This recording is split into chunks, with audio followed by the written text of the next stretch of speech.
کے حکم سے کہتے ہیں، اللہ کا حکم ہم تک پہنچاتے ہیں، تو اب ظاہر سی بات ہے کہ نگاہ قدرت دیکھ رہی تھی کہ جب میرا رسول طریقہ اطاعت بتا دے گا اور بندوں تک سلیقہ بتائے گا کہ طریقہ اطاعت کیا ہے، تو اسے مٹانے کی کوشش ہوگی۔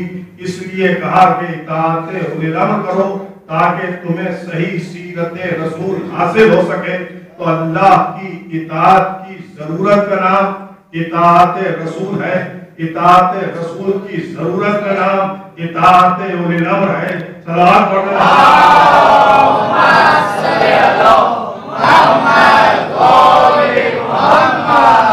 آپ ملاحظہ فرمائیں کہ اسی لیے اللہ کی ہم اطاعت کرتے ہیں، اللہ کی اطاعت کے ساتھ ساتھ ہم اطاعت رسول کرتے ہیں، اطاعت رسول کے ساتھ ساتھ ہم اطاعت اولی الامر کرتے ہیں، اور اس کی دلیل ہے اب لوگ یہ بحث کرتے ہیں کہ آپ انہی کو اولی الامر کیوں مانتے ہیں، دوسروں کو اولی الامر کیوں نہیں مانتے؟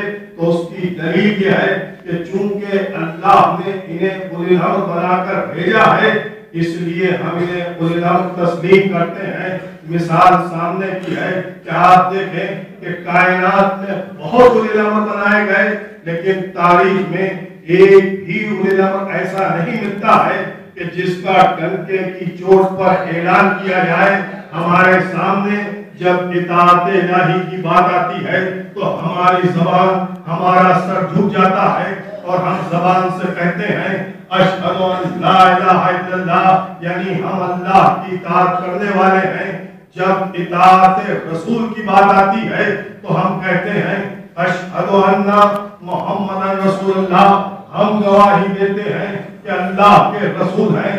سارے مسلمان یہاں تک تو اطاعت کرتے ہیں، لیکن جب اولی الامر کی بات آتی ہے تو کوئی اعلان نہیں کرتا سوائے ہمارے کہ جب اطاعت اولی الامر کی بات آتی ہے تو ہم کہتے ہیں علی ولی اللہ وصی رسول اللہ ہے وخلیفتہ بلا فصل۔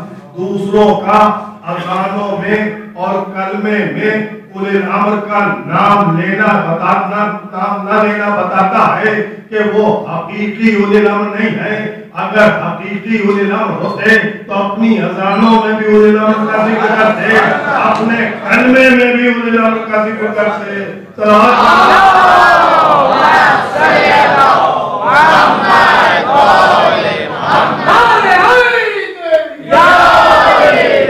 آپ ملاحظہ فرمائیں، ہم پر یہ الزام رکھا جاتا ہے کہ آپ نے کلمے میں اضافہ کر دیا ہے، آپ نے اذان میں علی ولی اللہ کا اضافہ کر دیا ہے۔ تو میں آپ سے سوال کرتا ہوں، علماء اسلام سے سوال کرتا ہوں کہ کیا قرآن مجید میں ہمیں ترمیم و تنسیخ کرنے کا حق ہے؟ کیا قرآن مجید میں ہمیں کسی شے کو ایڈ کرنے کا حق ہے، کسی شے کو لیس کرنے کا حق ہے؟ کیا قرآن دعویٰ کر رہا ہے کہ یہ معجزہ ہے، قیامت تک ایسے ہی رہے گا، اس میں نہ کوئی ایک حرف بڑھا سکتا ہے نہ ایک حرف گھٹا سکتا ہے؟ تو تمام مسلمانوں کو اپنا کلمہ جو ہے وہ قرآن کی کسوٹی پر کسنا چاہیے۔ جب قرآن میں کسی لفظ کا اضافہ ممکن نہیں ہے تو ہم نے اذان میں، ہم نے کلمے میں یہ لفظ نہیں بڑھایا ہے، کیونکہ قرآن کی آیت کہہ رہی ہے ہمارا کلمہ مطابق قرآن مجید ہے، کیونکہ اللہ کی اطاعت کے ساتھ اطاعت رسول کا حکم ہے، اطاعت رسول کے ساتھ اطاعت اولی الامر کا حکم ہے۔ اب ہمارا کلمہ، ہماری اذانیں جو ہیں وہ مطابق قرآن مجید ہیں۔ اب قرآن سے ملا کر دیکھ لیجئے، ہمارا کلمہ مکمل ہے، اللہ کی اطاعت، لا الہ الا اللہ، محمد کی اطاعت، محمد رسول اللہ، علی کے اولی الامر کی اطاعت، علی ولی اللہ۔ عرض کرنے کا مقصد یہ ہے کہ ہم نے کلمہ بڑھایا نہیں ہے بلکہ کلمہ گھٹایا گیا ہے۔ صلوات پڑھنے والا